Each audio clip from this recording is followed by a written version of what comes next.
বলুন আল্লাহ।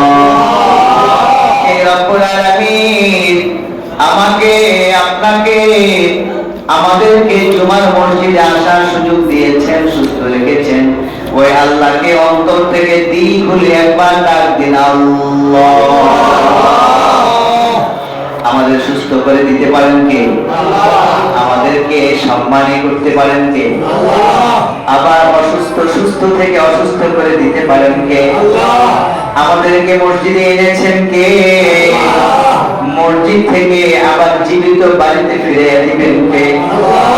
আল্লাহর বলে যখন আল্লাহর দরবারে যখন মসজিদ যখন আসা হয়, আল্লাহ রাব্বুল আলামিন বলেন, আমার কোন বান্দা যদি মসজিদ ঘরে প্রবেশ করে, একটা ছোট্ট শিশু তার মায়ের কোলে যেমনি নিরাপদ, তার চাইতেও বেশি নিরাপদ হয়ে যায়।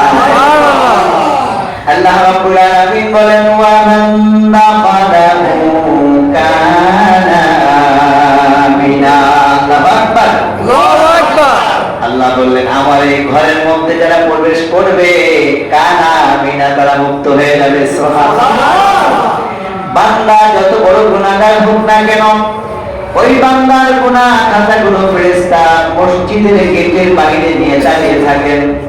বান্দা যদি মসজিদে এসে তার গুনাহ ক্ষমা করতে পারে, তার পাপ যদি ক্ষমা করতে পারে, ওই বান্দা নিষ্পাপ ফুলের মতো পবিত্র হয়ে বাড়িতে ফিরে যায়। এই জন্য জুমার মসজিদে যে কথাগুলো হবে, কথাগুলো কার জন্য?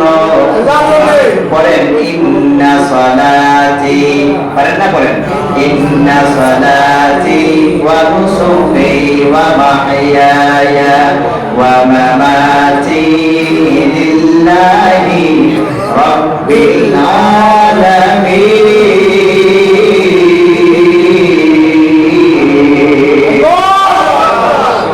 আমার নামাজ, আমার রোজা, আমার যাকাত, আমার সাদাকা, আমার কুরবানি কার জন্য?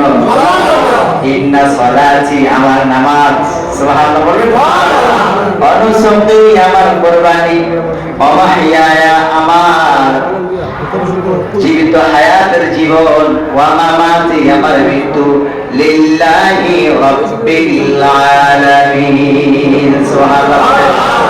মানুষের নামাজ, রোজা, দান, সাদাকা